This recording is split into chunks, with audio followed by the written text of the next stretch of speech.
Yo, what up? What up? What up? 1 2 1 2 in the place to be.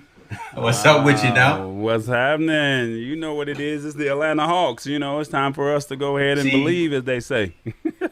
there you go. Trey Young out there, he's trying to do something, but the Hey, game about to man. start. I'm watching. Okay, all right. Well, Yeah, I I'm mean, we watching. know I'm we rooting have for you. well, you know, you're out in L.A. or excuse me, California. So I Yeah, hope that you're yeah. rooting for the Clippers as opposed to the Suns. And you know, I got to represent for the home team, the Atlanta Hawks. I mean, I I know we know. got a tough I road ahead know. of us, but you know, There's nothing wrong with that. And hey, and literally if we could this just week sneak I'm one in out. LA. So Oh, and you're in literally L.A. this week I'm in it. Yeah. So I'm remote. I'm in the Airbnb streaming, but the show will go on. Yeah, yeah. I wonder how that's going to work for us when my birthday comes up in a few weeks. So I don't know. I probably will be at home, but you know, what up, Rich Vibes? I think Hit the Spot is saying what's up as well. Right, Yes. right. So hope all is well with everybody. Rich Vibes Oh, is hit up. the spiders in the building. Hold on, hit the spiders in the building. Tell her to get on that Sonos stock.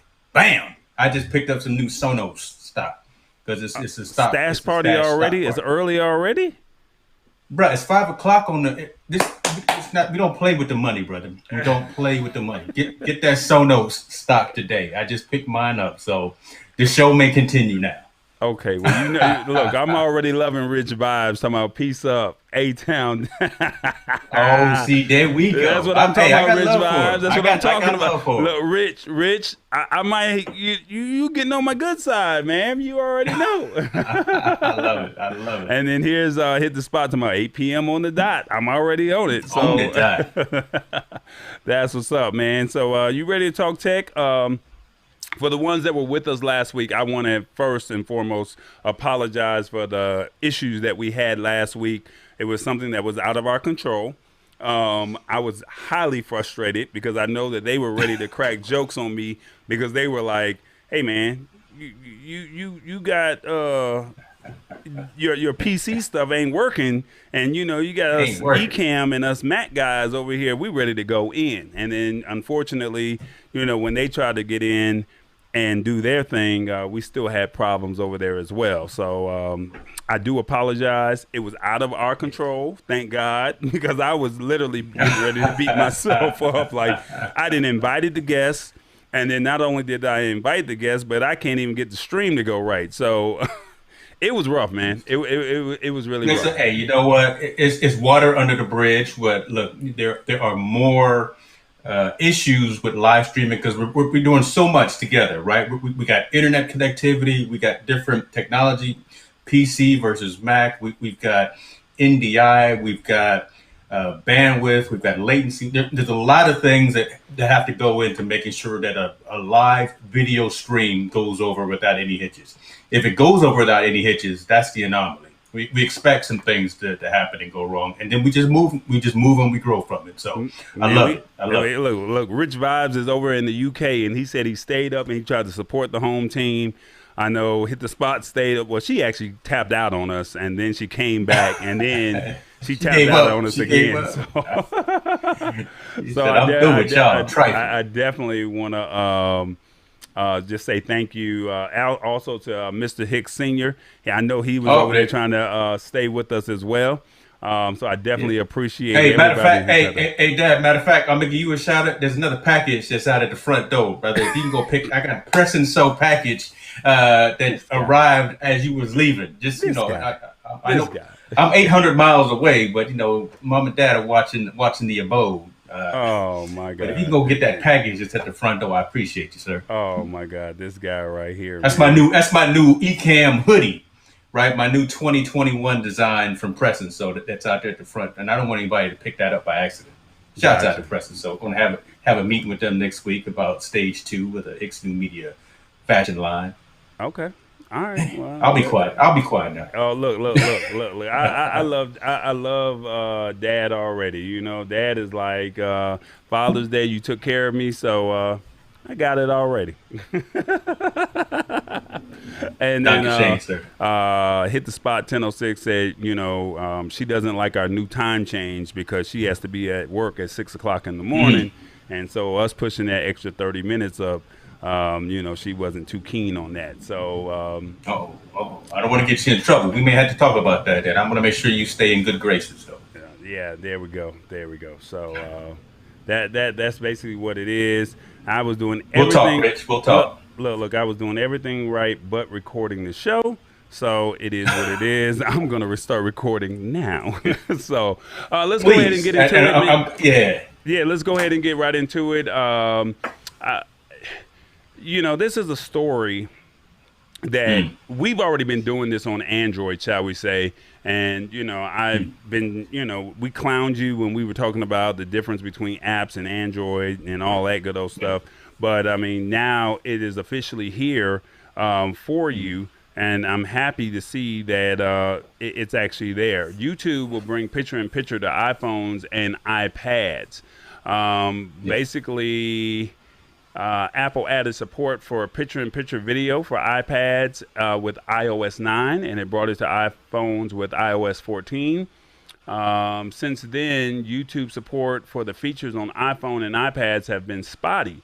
It works for iPad if you're using Safari, and iPhone users have only been able to access the feature periodically. A YouTube spokesperson told The Verge that the feature is currently rolling out to premium subscribers only, and that a launch for all iOS users, including the free ones in the US, is in the works. So what do you think about that? Hey, I love it. I'm a premium YouTube subscriber, and I subscribe to premium. Yeah, look, I'm in the game. I'm all about it. I subscribe to premium specifically for two things: for the picture-in-picture, and so I didn't have to watch everyone else's ads. I want y'all to watch our ads on YouTube, but I didn't want to watch anybody else's ads. But well, three things for that, and also the ability to download our content whenever, so we can repurpose it. So those were the three reasons why I went with premium. That's really a subscription that I feel we as content creators spend a lot of time on YouTube, so we really need that additional capability and functionality. Picture-in-picture, finally coming to iOS. Android had it for decades, for many generations. It just I don't know why it took so long to get the capability on the iOS side. The processors and the phones themselves were capable enough to do it. It's just, again, just apples and oranges here, trying to roll features out and capabilities out. I honestly wish that YouTube didn't just give it to everybody. Everyone on Android already has picture-in-picture and these types of capabilities. Give it to everybody on iOS as well, and stop being picky. Stop being, trying to bougie about your capabilities and functionalities. So I don't know, but hey, yeah, I got premium, so I'm digging it. I'm loving it already. Background play as well. So let me ask you this: is it that because iOS is very selective on the type of apps that they put into their system, that they were not being friendly with with YouTube, or was this just a personal decision for Apple not to partner with YouTube to have a feature like this?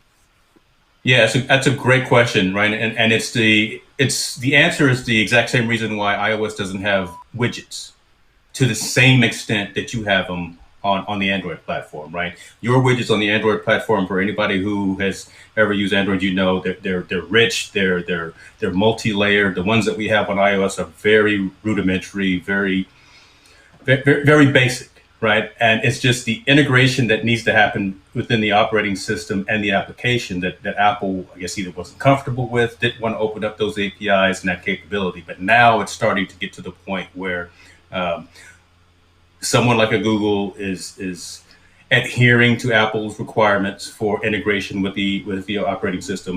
You saw that also recently with Spotify, when Spotify actually launched their app on the Apple Watch to allow for downloading playlists to the watch. Right, for a long time, Spotify didn't have that capability as well. It was just Apple Music.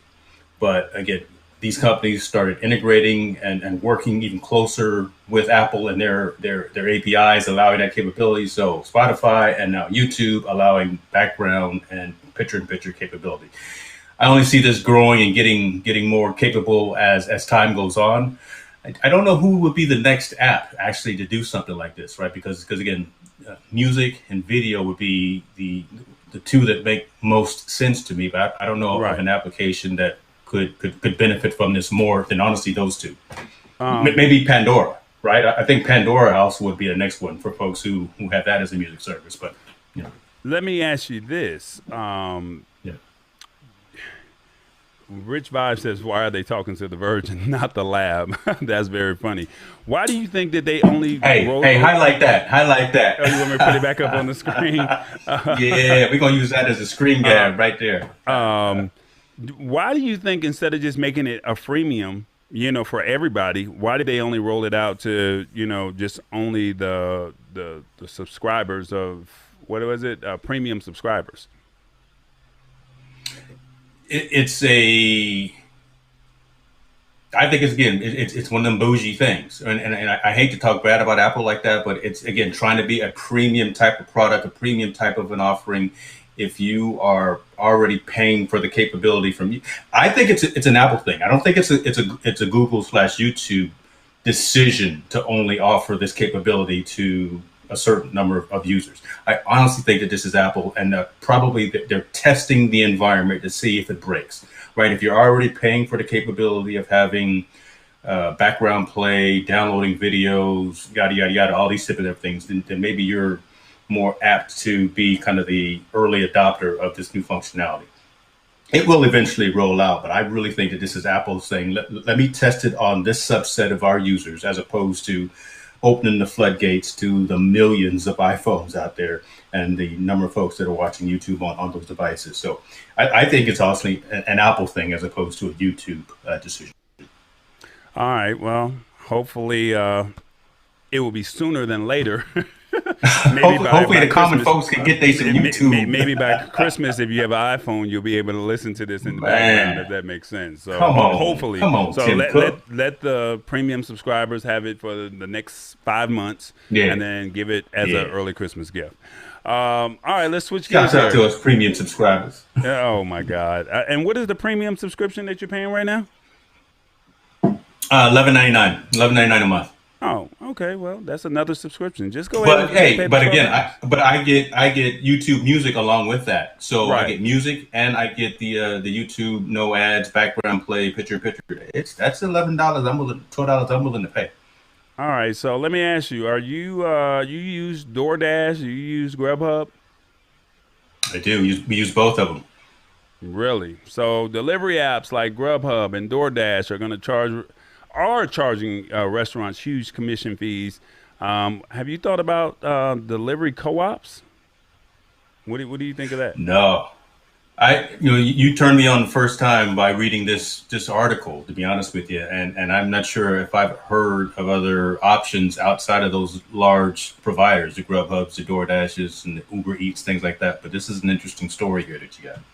Well, basically, third-party apps like Seamless and Uber Eats, the COVID-19 lockdowns, basically, they help the app's growth. But the uptick in the use of such platforms over the past 5 years, I mean, it's helped it grow. But the convenience of these apps mask an inherently predatory nature with crippling fees and dubious business practices that afflict restaurants and delivery drivers. Commission fees can account for about 15 to 30% of an order's sales, and major companies, including Grubhub, have been sued for allegedly sneaky practices to ramp up fees. Delivery drivers are complaining. They're considered independent contractors, have earned low wages for minimal protections from the companies. And then also reports have revealed creatively devised schemes like Grubhub building fake restaurant websites or DoorDash delivering knockoff food from ghost kitchens. And, I'm not mad at the ghost kitchen. I think that's a great thing for people who don't have actual businesses off the ground. But I think that you got to do what you got to do to try and build it out. But basically, there's a couple, or there's a team out of Lexington, Kentucky. They've established a subscription-based model in the summer of 2020 with Delivery Co-op. Currently, 8 restaurants pay $300 per month to participate, while around 400 customers pay $25 a month to use the delivery service with no extra fees. Those funds goes towards operating costs and over $20 per hour for drivers who are full-time employees of the company. And after 3 months on the job, drivers are eligible for medical insurance, and after 1 year, they qualify for profit-sharing options. So, I mean, this is working for them out there in Kentucky, and basically, you know, getting about 35 hours a week. I mean, you're still making good money. The customer subscription price tag may seem tough to swallow, especially with less than 10 restaurants currently in the books. But they're basically saying the average DoorDash user can pay $25 in fees over just 2 or 3 orders. And with Delivery Co-op, they know that 100% of their order purchase goes back to the restaurant. Thoughts? That's it, man. Hey, it's all about that money, right? I would guarantee. Well, let me get this. I would garner to think that there will be more of these types of co-ops popping up across the country, and this is probably being used as a case example, because again, places are just now starting to open back up. These organizations, these restaurants don't have as much money as they used to. They had to let go staff, whatever the case may be. I think more folks are doing the Uber and the Lyft and that type of thing, right, to have some additional income. So there's more and more folks out there doing these types of delivery types of services. The fact that within these co-ops, the drivers are considered full-time employees of these organizations, right? That was a huge thing with Uber and Lyft not too long ago. There were some big lawsuits actually here in California. I'm not sure across the country, but not recognizing the drivers as employees, but only recognizing them as contractors. So restaurants got to do what they got to do, keep that money going. And folks are still going to continue ordering food as opposed to going out all the time, because we've done it already for 15 months and not everyone is still comfortable with going out and being around a whole bunch of people. So this is just going to continue to be a thriving hustle industry. Right, the folks that are out there, they're doing these delivery driving, and you can't be having hidden fees and what was the actual statement that was in the post there? All these huge commission fees, right? Yep. You can't be charging those back too, especially not to the drivers. Right? So yeah, restaurants got to do what they got to do, and if they got to start their own consortium, if they got to start their own back channel groups to do these delivery services, then the more power to them, so they can keep some of that money in their pocket and keep business going. Here's another thing. They said back in November, restaurants in Dayton, Ohio formed 937 Delivers, a locally run and operated cooperative named for the city's main area code, with startup funds from nonprofit Co-op Dayton. And they said as of April, 937 Delivers includes 20 restaurants that contribute $300 a month plus $2 per delivery. Customers living in a 6-mile radius of downtown Dayton can pick a participating restaurant on the co-op's website and pay a flat $6.50 fee per delivery. And as of mid-March, said it completed over 5,500 sales worth over $185,000, all of which stayed within the community. So, I mean, that's great. And, I mean, they're also talking about this is happening in Nebraska as well. So, I mean, this is something that, that could really be something. And you're keeping that money in the community, shall we say. Yes. That's what it's about right there. Yeah, so I mean, There was another thing I wanted to. I can't find the actual part. Let's see. They were saying that this happened in DC also. DC to GoGo has a localized ordering and delivery platform. While not technically a cooperative, DC to GoGo's mission was similar in that it keeps money within the local economy and supports independent restaurants. They said that we are not the people who should be starting this in Chicago or Boston. We would love to partner with those people so that other cities can benefit from a delivery business that isn't built around vulturing profits from restaurants. Representatives for the top 3 delivery apps, DoorDash, Uber Eats, and Grubhub, also defended their commission fee structures. In statements, they asserted that those funds cover platform operating fees and fair wages for drivers. Reports have revealed how most DoorDash contract workers can actually earn less than $2 per order after expenses. So I know a lot of people haven't been, fond of that. But, I know a lot of, there was an article I read the other day, and the lady was basically saying she didn't even have enough money just to pay, for gas.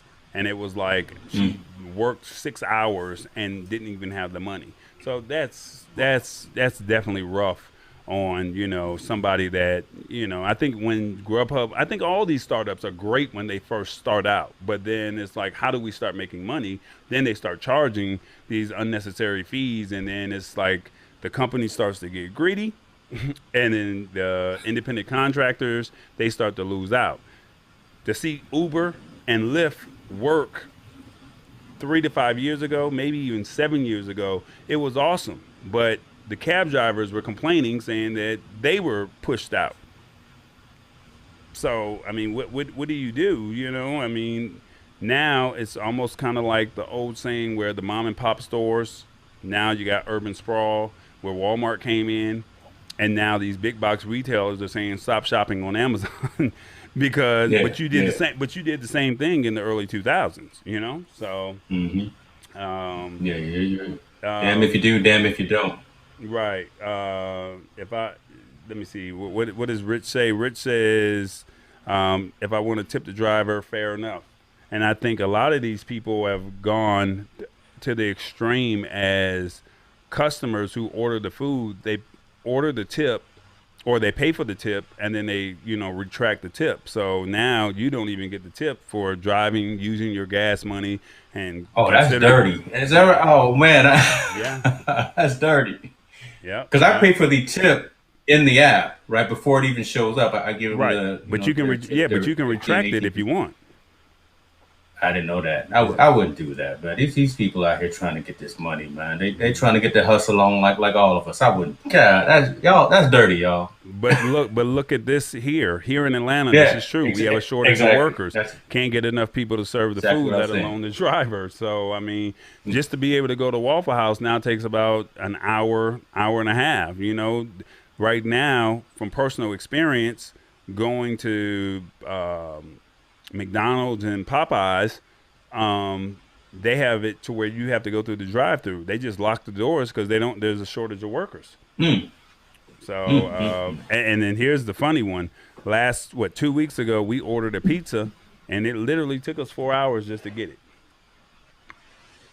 I bet y'all was hot too after. I mean, y'all pizza was mad cold. After that. Then when she called, it's funny because when she called, they were closed. I would have been knocking on the door. Y'all gonna make me something tonight. But that's too bad, man. Right? I mean, that's the sign of the times. Hopefully, we're getting out of that. There was one thing that I wanted to mention. I saw a story a couple of months ago that there was a woman who started a black-owned delivery service. So similar to Uber, similar to Lyft. And I can't remember what state it was in. But again, trying to combat the crazy commission fees and the surge charges, as they call it, right? So actually offering that within the community and then keeping that money within the community. Because every time you guys get a ride from Lyft and Uber, that money goes back to some of that commission goes back to San Francisco. It goes back to the company as opposed to staying with the driver and themselves. So I like the fact that there are entrepreneuring spirits out there that are trying to bring jobs, trying to bring opportunities, and keeping that money local within their communities. Well, here's the problem, and this is right here in this article. It says spreading the word can also be tough. These businesses produce and organize most, if not all, of their marketing and advertising in-house, while DoorDash and Uber Eats hire Sesame Street crew and Cardi B to hawk their services during the Super Bowl. So, I mean, when you have that kind of money, a local upstart in just your small town, I mean, just to be able to run advertising can be expensive. So that's true. I agree. Yeah. Yeah, man, it's rough. I wish them nothing but the best, but it's gonna. I like the fact that you get to keep most of the money in house and $25 a month, to where you're either paying a small minimal fee, which is $2 at max, to have because you're paying for a subscription service of these local restaurants. Now, if you get more than 6, but remember, it's in that metropolitan area of the area, or that, I don't know the actual word that I'm looking for, but in that 20-mile radius of where you stay. And then you have your X amount of drivers that work for you. Everyone keeps that money in house. So love it. Being creative. Hey, keep it up. Keep it up. Yep. Competition is good. Yeah. Well, yeah. I love competition. Competition is good. Android, this is my thing here. Go ahead, shouts out Android. I see it, but this ain't a good story. This is a good story. It really is, and I think a lot of people need to pay attention, because Android smartphone users remove these 8 apps laced with Joker malware. You got to be careful what you download or what you use as apps, shall we say. So I'm giving you a heads up now. If you are a Android user, I'm putting you on game. Okay. I'm just trying to help you out. Glad. These 8 applications were reported to Google, and the tech giant has removed all the applications from the Play Store. So if you have them, just get rid of them. A few Google Play Store applications have been spotted with Joker malware. The malware sneaks into a user's device via the app, and then secretly collects data and goes on to subscribe these users to premium subscriptions without the knowledge or consent of the user. That's brutal, bro. It's crazy. Joker, it's crazy. Joker Trojan malware has been spotted in the Google Play Store app since the past 3 years. And then basically, these are the 8 apps that were recently spotted laced with Joker Trojan viruses and should be removed from any Android device. And those 8 are, let me see if I can get them on the screen real quick. Those 8 apps are Auxiliary Message, Fast Magic SMS, Free Cam Scanner. I think I had that at one point. Super Message, Element Scanner, Go Messages, Travel Wallpapers, and Super SMS. So the SMSs, I'm not really, I'm not too keen on those. But that Free Cam Scanner, I think that's where you can scan a document. And when you scan that document, you can text it or use it as a PDF.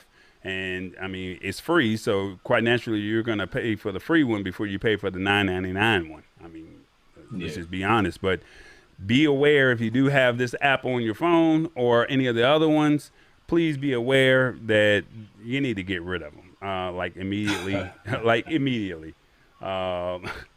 So, I mean, Super SMS, Travel Wallpapers, Go Messages, Element Scanner, Super Message, Free Cam Scanner, Fast Magic SMS, and Auxiliary Message. So folks, the ramification, or that's a big word that I hardly regularly use, but what Joker does, it will literally steal your information as you type it in. So it's kind of like a keylogger, right? It will actually take your information, your private information that you're sending out through text messages. It'll engage and interact with your device information and whatever your contact list is. And behind the scenes, what Joker Trojan does is start signing you up for premium services that you don't even know about. So these apps right here, anyways, these aren't top of the line apps, right? I can guarantee you these aren't on the first 2 or 3 pages of Right. It's Google something you probably downloaded. apps.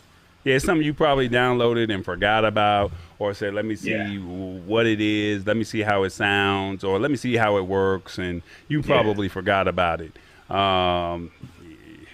Yeah, that's pretty much it. It's not, like you said, they're not popular, but that free cam scanner, I'm pretty sure I've had it at least once, and on one of my phones. So just to know, I know I don't have it now, but yeah, get rid of it if you can.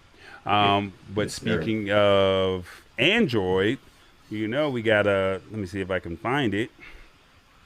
We gotta talk about Mac. So Mac. Why are you bringing up all this bad news? Yeah, Mac, iOS. There's a specific network name that can completely disable the Wi-Fi on your iPhone.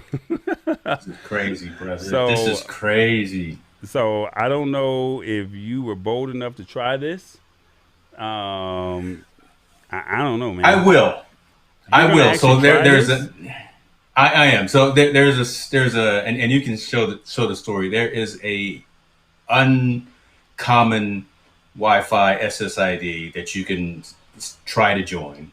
And if you do try to join that and are successful, it could actually disable all of your Wi-Fi connectivity, probably permanently.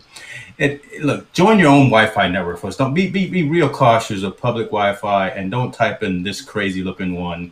What is that?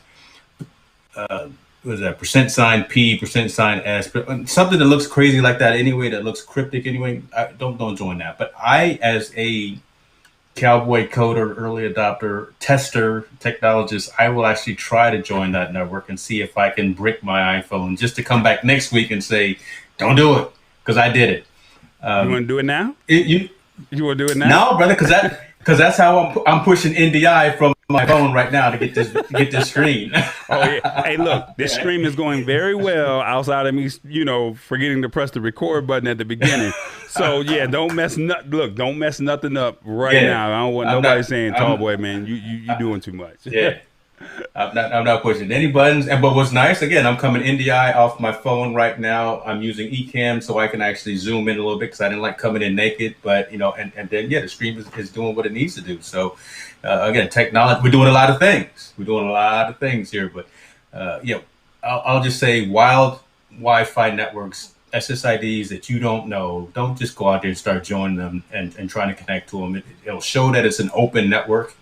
Man, just don't do it, because again, that's a good way for folks to phish you, and that's a good way for folks to implant some malware or whatever on you, break your system, cause your Wi-Fi to not work again. What we used to call bricking your iPhone. I'm gonna try it though. All right, so let me go ahead and give them the story real quick. Basically, there's this guy named Preshow. I hope I said his name right. Said that after joining a Wi-Fi network with a specific name with the %P, %S, %S, %S, %S, %N, all Wi-Fi functionality on the iPhone was disabled from that point on. Once an iPhone or iPad joins the network with that name, the device fails to connect to the Wi-Fi networks or use system networking features like AirDrop. The issue persists after rebooting the device, although a workaround does exist, and it tells us below. Basically, the likely explanation is the % character. Now, this is a little bit out of the average consumer's wheelhouse. The syntax is commonly used in programming languages to format variables into an output string. In C, the %N specifier means to save the number of characters written into the format string without a string out to a variable passed to the string format function. The Wi-Fi subsystem probably passes the Wi-Fi network named SSID, unsanitized to some internal library that is performing string formatting, which in turn causes an arbitrary memory write and buffer overflow. This will lead the memory to corruption, and the iOS watchdog will kill the process, hence effectively disabling the Wi-Fi for the user. So, James, I said all of that, which was a mouthful. Since you're a coder, do you mind explaining that in plain English, what I just said? Yeah, and it's pretty straightforward, folks, right? And I'll use as much layman terms as I possibly can. Look, before you start, this is the message that you gonna put some music up. Oh, hold on. Look, huh? When you understand the words that are coming out of my mouth. Yeah, look, Rich Vybz is like, yeah, what he said. So what had happened was so in plain English, what does all of that mean? A lot of what the back end of the iOS operating system is built on and run off. The programming language is now called Swift, but there are some components of the C programming language as well. And the best way to put this is they are short codes or functions that do different things by putting in the ampersand or by putting in the percentage sign and a particular character that do different things in that programming language. A lot of folks don't recognize that. A lot of folks aren't aware of that. And this particular pattern of short codes and access characteristics spawn off different functions within the programming language. So again, shutting off Wi-Fi, blocking access to the phone. So when you string those things together, when you string those short codes together, it calls functionality within the programming language to do this, this, and this. It's like running developers mode on your browser or something, or running beta software with development capabilities turned on. That's what this is. And again, not everyone is.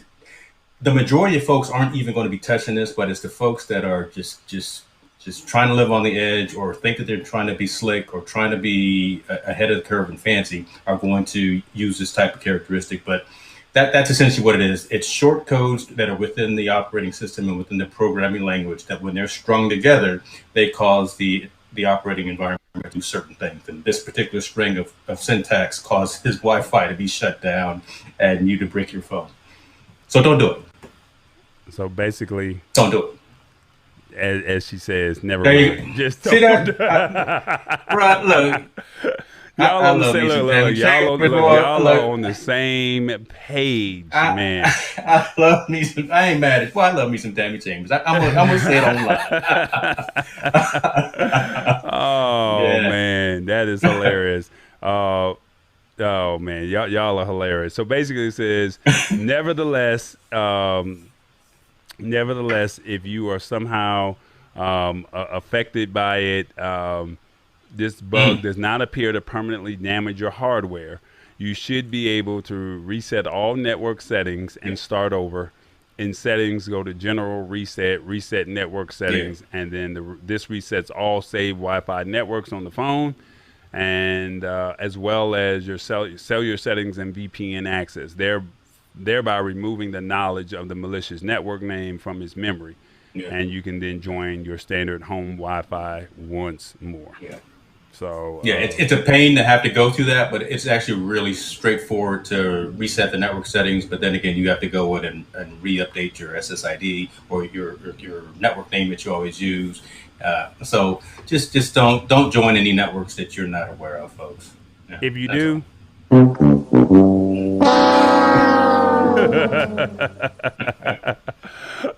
ahead with the Go XLR. Speaking of Go XLR, let's see what we got here. I got a couple toys in the mail from your boy. Talk to us. Yeah, I got a couple toys in the mail, and I actually opened it up today. Put yourself full screen. No, put yourself full screen. You want to put it full screen?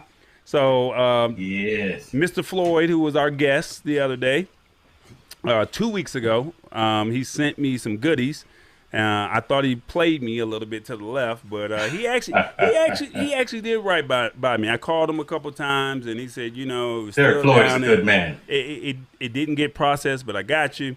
But this thing right here, the IRig Pre 2, I actually had a chance to play with it, and it actually works, man. Like when I saw IRig, and y'all know how I was when I first, jumped on this show, I was like, hold up, bro, like iRig doesn't work with Android, or doesn't work with PC, PC and DSLR products, and he assured me. Now I will say I have only tried the first part of it, so which is only the DSLR part. So give me 1 second. Let me reach over here. And while you're doing that, it is a naming thing, right? I think when they first started, it was predominantly iPhone capability and connecting that to Macintosh type of gear. But the fact that they're cross-platform is just amazing. IK Multimedia, shouts out to them for all. Yeah, so I definitely want to give him a shout out for this.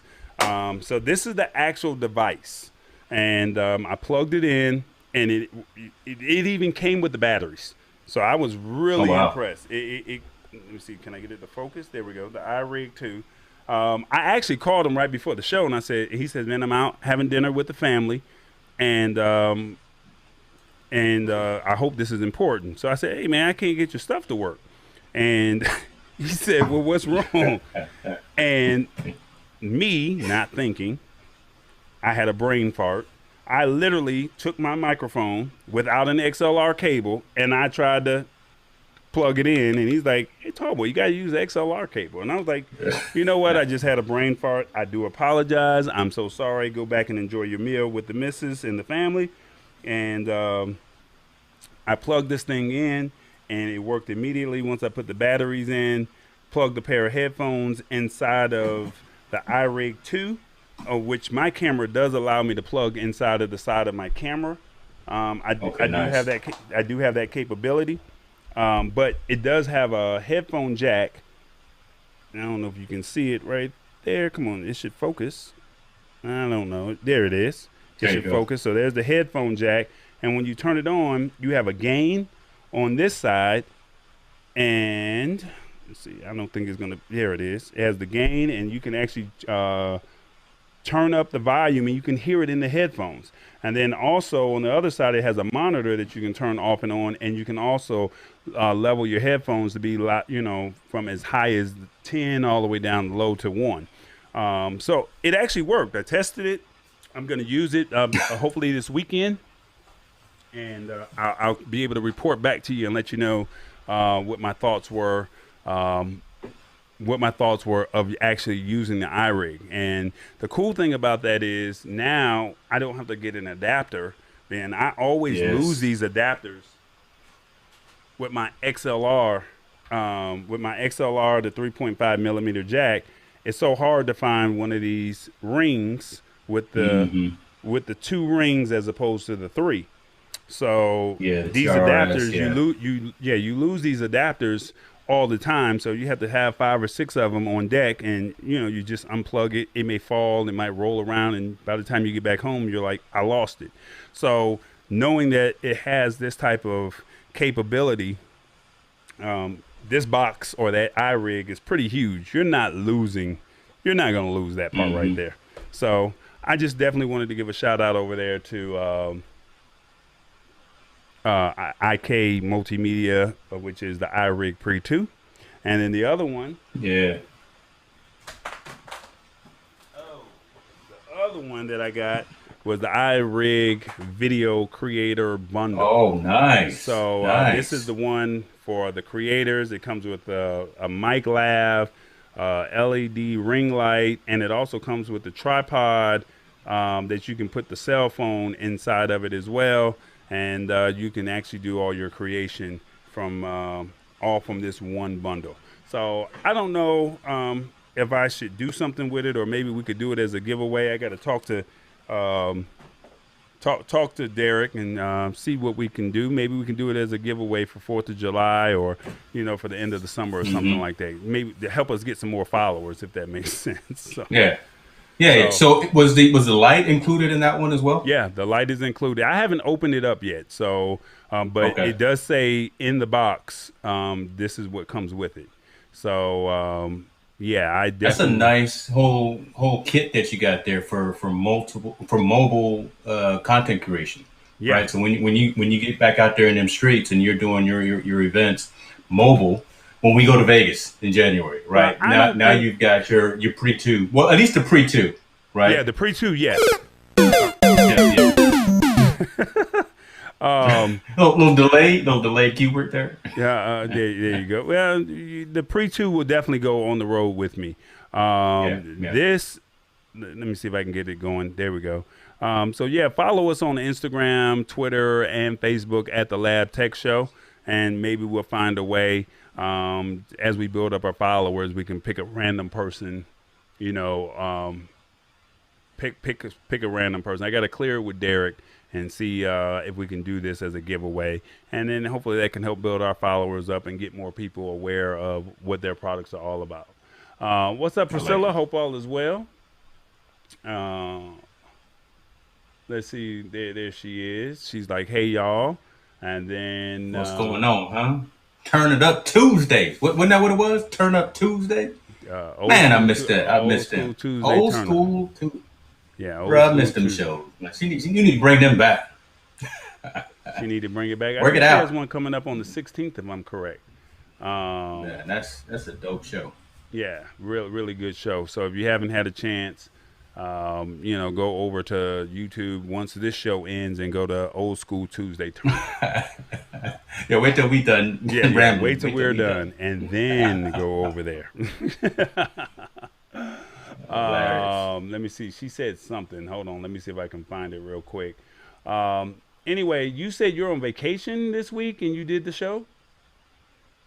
Yeah, brother. So I've been down in Southern California since last Friday. We're gonna be here for the rest of the week. I had to go do a business meeting yesterday, so I flew from Irvine to San Francisco yesterday for a morning meeting, and then last night I flew back to LA. So I've been jet setting, trying to do some things. I got to get back and hang with the family before my wife spends all the money that's in the account. So I can't be on here too long tonight.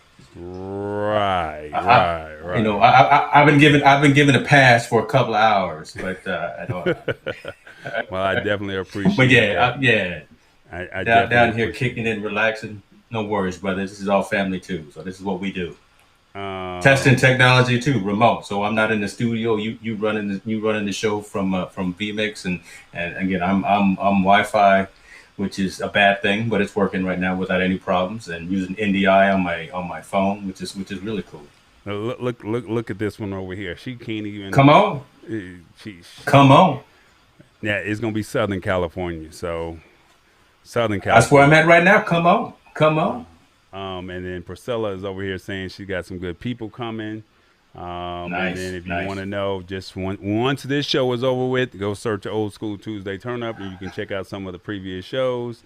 And yeah, that's pretty much it. And yeah, and look, she's not even beating me up. She's saying, "And I'm doing great." So that basically she's saying that I'm not messing up the show. So Yeah, you're not trying to be too much tonight. look, I'm just You trying to just keep it doing what simple, needs to brother. happen. Just keep it simple. Just keep it simple. I want to press some buttons here and there, but I'm I know just you do. When you brought in that Qbert and you brought in the little Go XLR sound effects, you're like, you doing a little something over Oh there. I'm just man, here we go. All I just right, man. don't. Well, speaking of sound Next story. effects, speaking Next of story. sound effects, Facebook Yeah. officially launches live audio rooms and podcasts in the U.S. This is more you. This is the competitor of Clubhouse. Yes. Basically, Facebook announced that back in April, that it had a series of planned investments in new audio products, and including a Clubhouse live audio competitor, as well as a new support for podcasts. Right. Um, Facebook is officially rolling out these products with the launch of live audio rooms in the US on iOS, starting with public figures and select Facebook groups, and the debut of an initial set of US podcast partners. Now, this is quite interesting because as I was reading this story, they were saying that the company tells us live audio rooms will become available to any verified public figure or creator in the U.S. who's in good standing with Facebook and is using either a profile or the new Facebook Pages experience on iOS. And for Facebook groups, this feature is launching with dozens of groups. Now, here's the problem that I have with it. It's only launching on iOS, and that's not fair. So both products will become more broadly available in the weeks and months ahead as more people, podcasts, and groups are brought on board. Meanwhile, 100% of Facebook users in the U.S. will be able to listen to live audio rooms and podcasts as of this week. And they also partnered with a couple of people. But before I get to that, they were basically saying, let me see if I can bring this article down a little bit for you. They partnered with a few people, but it has a standard set of features, and the event hosts appear in a rounded profile icons at the top of the screen, while the listeners appear at the bottom half of the screen as smaller icons. The active speaker is indicated with a glowing ring, similar to Clubhouse, and if verified, a check appears next to their name as well. There is also options for enabling live captions, raise your hand, a tool to request to speak, and the tools to share the room with others on Facebook through things like news feeds and group posts. You can have up to 50 speakers, and there's no limit on the number of listeners. So you can literally have a panel of 50. That's not bad. While listening, users can like or react to the content as it streams using the thumbs up button at the bottom of the screen, which connects you to Facebook's set of emoji reactions. And with today's official launch, listeners can also now show support to the public figure of the live audio room by sending stars. Stars can be purchased during the conversation and used at any time, similar to how they work with other Facebook Live content. I want to jump down a little bit because I don't want to read the whole article, but they partnered with a couple of people, and I'm trying to see if I can find those people that they partnered with. I see that alongside the launch of live audio rooms, Facebook is beginning to roll out its planned podcast support with a few select creators that include Joe Budden of the Joe Budden Podcast, Jess Hilarious of Carefully Reckless from the Black Effect Podcast Network and iHeartRadio, and Kelty Knight, Becca Tobin, and Jack Vanek of the Lady Gang, and Natalia Matthews Okomi of Side Hustle Pro. Facebook will open up to other podcasters later in the summer. Yep. You jaded because it's only iOS right now? No, I mean, I just think I know everything has to go through iOS first, and I don't, I get it. I already told you something's going to have to give. It's either going to be Audible or it's going to be Clubhouse. And to be honest with you, you were so hell bent on me being a part of Clubhouse that when I finally got on there, I found it beneficial, but I don't have the time. I got to give up YouTube. Go ahead. Let me tell you the reason why I really wanted you to get on Clubhouse, because I wanted you to get on there and have the audience telling your story, and then getting to a point where you can be monetized quickly. So I'm monetized on Clubhouse, and I've only hosted a handful of events. So I know with your catalog of content and your wealth of knowledge that you would right now just be amazing and blowing up and doing all the good things. This Facebook offering is decent, and I applaud them because Facebook has the whole planet. Right. Literally, I mean, you can't deny that everyone on the planet who has a mobile device is on Facebook. So once this starts rolling out, and then people start turning on this capability, this functionality, I am such a huge proponent of audio social networking. That's one of the reasons why I was big on Clubhouse, because you just had conversation going, and that's something I think that we lack, is just having pure one-to-one conversations or one-to-many conversations. And I really think that that's huge. It's old communication that is new again. So the Clubhouse, the Spotify offering, now this offering from Facebook. The difference between the Facebook offering and the Spotify offering that's already out there, Spotify allows you to record these sessions today. So as soon as they launch, they allow you to record those sessions and then maybe repurpose them. But where the Facebook offering is going to succeed is, again, they've got the entire planet on the platform. You can monetize it eventually. It took me forever to get stars. So I got stars on my Facebook, on my Hicks New Media Facebook page. It took forever to get that. Right. So that's, I'm not gonna say it's difficult, but that's long tail to get that capability. I think it's more straightforward to get it on Clubhouse. I don't know how Spotify is doing there. So monetization, again, that shouldn't be your primary objective. Your objective should be sharing content, having community, and building relationships and things like that. I think this is going to be successful for the fact that, again, there's so many people on the platform. Folks want a different way of communicating. We are on these networks, mainly mobile. So you're going to be away from your home or somewhere. You're going to have your phone, and you're just going to want to hear and engage with this type of content, like a podcast, and actually have subject matter experts, celebrities, entertainers, dignitaries, or whatever that you're in the same room with. That's kind of cool. I mean, you mentioned a couple of names already, to Joe Budden, but what is it? Tina Knowles is going to have one. Mm-hmm. Russell Wilson is going to have one. There's going to be a whole different types of offerings initially that folks can engage with. It's not just going to be one single lane of information. So I think this is going to be successful. I don't know how long. I think it's going to be a little while before I get it, because I've talked so much trash about Mark Zuckerberg that I know he's not going to turn it on for me. But I think this is a good. Somebody's listening. I think this is somebody's listening. But I think this is good. I wish, again, that they would open up to more folks. I wish it was also open for Android initially, as opposed to just iOS. I think those days, that's tired now of just opening up capability for just one side of the fence, and then both sides of the fence, to be honest with you. So, but yeah. I'm excited for the technology and social networking from just an audio conversation perspective. I really am excited about that. Look at this one, and that's why I wanted you on Clubhouse, so you could monetize and share your story. Don't make his head any bigger than it is. Man, I swear the hate be real, man. The hate is real.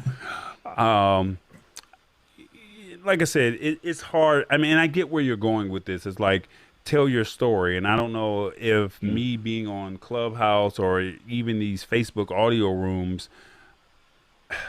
am I talking from a tech perspective, or am I talking about like how I got to doing what I was doing with these interviews? You know, like listen, the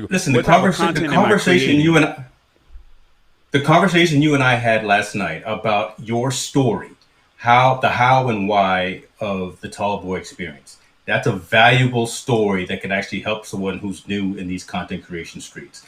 People will pay to hear that, and they will support you for sharing that, and then wanting to help them grow. That's what I'm talking about. That's really where I think. And when you set that up for me, then, let's just see where it goes. Because I'm open to it. All right.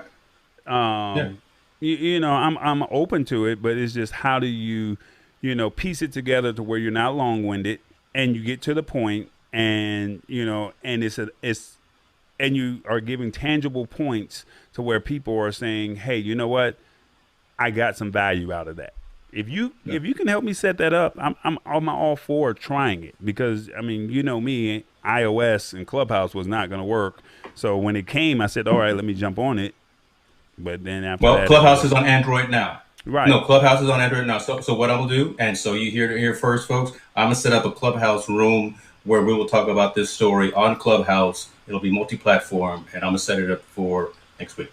And I'm willing to put in the work too. So it's not like I'm not willing to put in the work. It's just I hope so, because you're gonna be the key speaker. You'll be the moderator. You be the moderator, and then basically you're just doing the interview. I mean, it's not hard. I mean, yeah. So it's gonna be dope. I think you got something going with that, and I see where you're going. And it, unfortunately, Facebook's live audio rooms. What's the word I'm looking for? It's only for iOS, but it'll eventually come over to Android as well. But I don't have that blue check.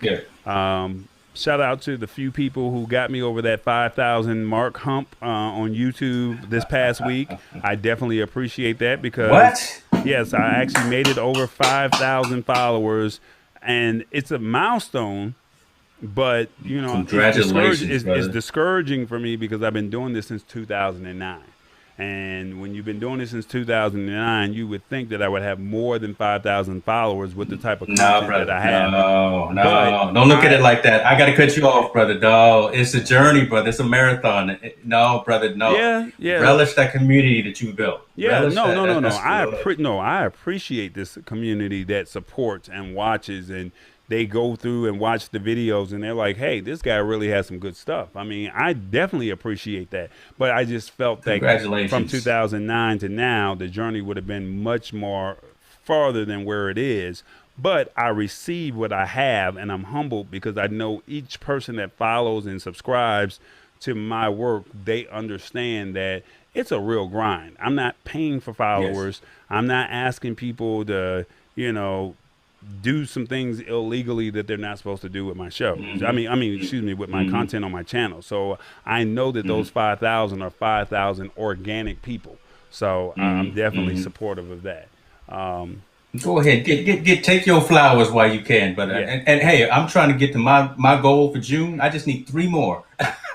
on my YouTube so look, channel go to James Hicks when this show is over with, and we need 3 people to support this. I just need 3 people. You just need 3 people. I wish I could be that 3. Trying to reach my June goal. But look, we only got enough time because I told you I was trying to get this, and I know we're going to go over it now. I was trying to keep it under an hour. But I can't be quiet. It's not going to be it is what it is, man. I get it. You wanted to talk about the best smartphones for 2021 so far. Do you have an idea of which ones are on the list? I do not, but you know what? This is crazy. I'm plugged in, but I'm not getting any power. So you read first while I plug this thing into an actual outlet because I don't want the screen to fall off. See. Take me off camera right quick. You've already broken all the rules. All right, let me put this story. I just looked at my power. Yeah, take me off screen while I handle your business, brother. Handle your business. All right, so the best smartphones for 2021. Some of you guys may have the phone, some of you may not. I hope that you let me know in the comments what do you think. And while he's over there doing that, I'm going to go ahead and be a little extra since this is the last show. The last article. Let me see if I make sure I find it before I totally mess this up. I'm going to throw a little music bed up underneath this thing here, and we're going to see if we can make it work. All right, so let me see what we got here. So the best smartphones. Hopefully that's copyright-free music. Yeah, Epidemic Sound. Shouts out. Yeah. The best smartphones for 2021 so far are the smartphone industry has chugged on, delivering some awesome products with slightly less fanfare than unusual. Having launched 4 new flagships in late 2020, Apple was completely absent from smartphone headlines in the first half of 2021, but Android makers delivered some of their best devices yet. And so while we do that, where is your part? I don't see it. Where are you at? I'm right here watching these Hawks get beat up by the Bucks. Hey man, don't do that, man. You already hating already. So the first phone that we have is the Samsung Galaxy S21. Basically, the S21 the Galaxy S21 may not be fancy as its larger brother, the S21 Plus and the S21 Ultra, but at $799 or $800. It offers the best price for performance ratio in the Samsung lineup. The entire S21 lineup of phones is one of the best Samsung has ever produced, with beautiful crisp displays, fast performance, long battery life, and a really powerful camera. You cannot 8K video. I'm just gonna drop the mic right there. I'm sorry. Go ahead. Okay. You cannot expand the storage on the S21 or its brethren, and you won't find a headphone jack on any of them. That unfortunately is true for Apple and Xiaomi's best phones as well, so it's hard to hold it against Samsung these days. So yeah, that kind of sucks, but you know, it is what it is. But of course, if you prefer a large phone, you can get a 6.7 Galaxy S21 Plus for, let me see, still the company's OnePlus 9 just barely takes the cake as this year's best affordable smartphone. It starts at $729, which isn't that cheap, but it's still. I was gonna say, can you say affordable and $729 in the same breath? I know that's still a lot, man. But still offering a great display, 5G connectivity, and finally a great rear camera system. It offers a bit of extra value compared to phones from Samsung and Apple, such as having a charging brick included in the box. And it's funny because my little brother has this phone, and he actually just got a new one because his battery life had died, but he had the phone for about 2.5 years, and they just overnighted him a new one, and he was so happy that, hey, I got a new brick, I got a new, you know, cord to go with it as well. So so now that's a cord for the car as well as a cord for, you know, the house, so, or whatever his use case is. Our third phone that they were talking about was the S21 Ultra. That's the best camera phone. Basically a powerful camera system that leverages 2 telephoto lenses to get to a stunning 100 times zoom and a massive 5,000 milliamp battery. It is the most powerful Android phone currently available. Even though in China they have some other ones, but we don't have that access to it. Basically, the S21 Ultra suffers from a feature overload that'll make your head dizzy, the 40 megapixel selfie camera. And if you really want the powerful phone around, you'll have to endure a bit of a learning curve. Now this phone is kind of pricey. Again, 8K video, bruh. Woo! I'm just saying. The problem is this phone is $1,199. That's the problem. It is. The next phone, the best looking foldable phone, is the Huawei Mate X2. I'm not going to talk about this phone because we cannot get this phone in America. It's been blacklisted by the US, so there's no point in even talking about it, which kind of sucks. And yeah, it is a great phone, but unfortunately, you know, here in the US, we cannot get this phone. So that would be the one that I would see you going to after your LG, to be honest with you. Yep. If it ever comes to the US, that's in your wheelhouse right there. Yep, you're right. I know Samsung has some foldables that are coming out that's supposed to be releasing before the fourth quarter or sometime in the fourth quarter. But I would love to play with that Huawei Mate X2 when it comes out. The best everything in the kitchen sink phone is the Xiaomi Mi 11 Ultra. So let's see. It says this by far is the company's most powerful smartphone.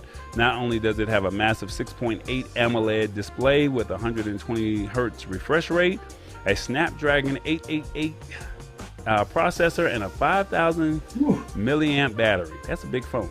Man, that's a big phone. Yeah. It also has an over-the-top rear camera system with too many megapixels to count, which is 248 megapixel sensors and a 50 megapixel sensor and a 5-time optical zoom. So Insane. the crazy thing about this is you can't find this one. I think you have to buy it on eBay or Amazon, but you can't go into like Verizon, T-Mobile, or AT&T and get it. So you have to buy it outright. But it does. The phone performs well, but the camera doesn't beat Samsung's best camera phones, meaning the Mi 11 Ultra is a little short of taking the crown for best overall phone. However, it wins on the extras, such as the secondary display on the back that doubles as a selfie viewfinder. Oh, wow. And it costs a lot of money, $12.99 and up, depending on the configuration. So only go for this one if you really need the extra features. So those are your top phones so far for 2021.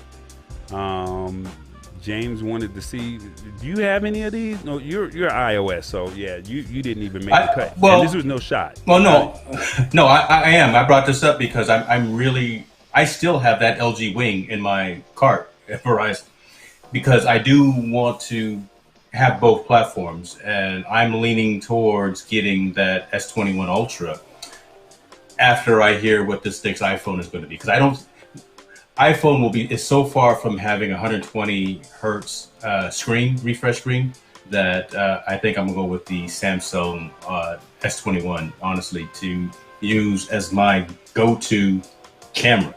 I'm gonna take my Sony ZV-1 down in my broadcast studio and mount a Samsung S21 Ultra and use that for video purposes. Okay, it's gonna be that insane. So you're gonna go with the S21.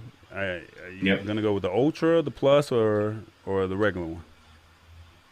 One of the three. They all shoot 8K video. So look, man, you 8K video is just what's got me. So yeah, I'm gonna go with one of those. But here's the problem with the 8K video, and not trying to be funny. I mean, how many people are actually gonna really see the 8K video? Like, I'm just saying. Me. No, that's all I'm pointing at. Me. Nobody else is. No, what I'm saying is when you upload your content to YouTube, Facebook, or Instagram, it's not going to really show you 8K right now. So no, you're right, because YouTube only goes to 4K. Facebook only allows you to go to 720. Right. Which is insanity. But no, it's a personal thing. I just want to have it because I can have it. It's not going to serve any real purpose. Okay. I admit that. Okay. Yeah. Well, man, the Hawks are down by 4 points, which I thought it would probably be a blowout. But Clint Capella and Ice Trey, as we call him, they're doing it. They're still holding court. Second quarter, 41-45. So Kevin Huerter stepped up real big, and I really, actually 43-45. Kevin Huerter actually just made that shot. But I really gave him a hard time, in game 6 and game 7, he really showed up and showed out. And, as Shaq said, Opie really came through for us all. Shaq called him Opie Cunningham. I was like, come on, man, don't do that to him. I thought the same thing too, but I didn't say it out loud, but I'm not Shaq. So. Here's a good question, for you. How many people care about a foldable phone?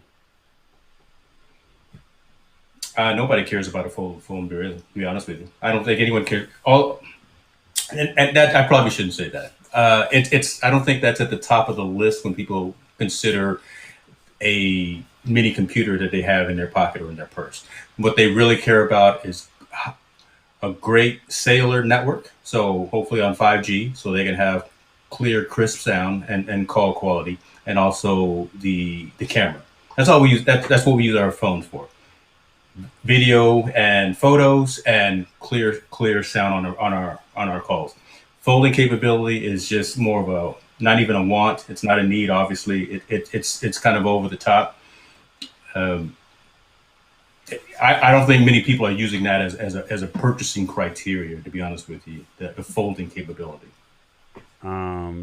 She said personal choice. I can tell the difference between the picks. So she has the LG V50 and I have the LG V60. So, But I mean, like I said, it's a personal choice. I know that when people see my foldable phone, I know people are like, man, that's a cool phone. Where did you get that from? So I know I get compliments on the phone being able to say I can do two things at once. Now, on the Samsung phones, you can do split screen on the phone.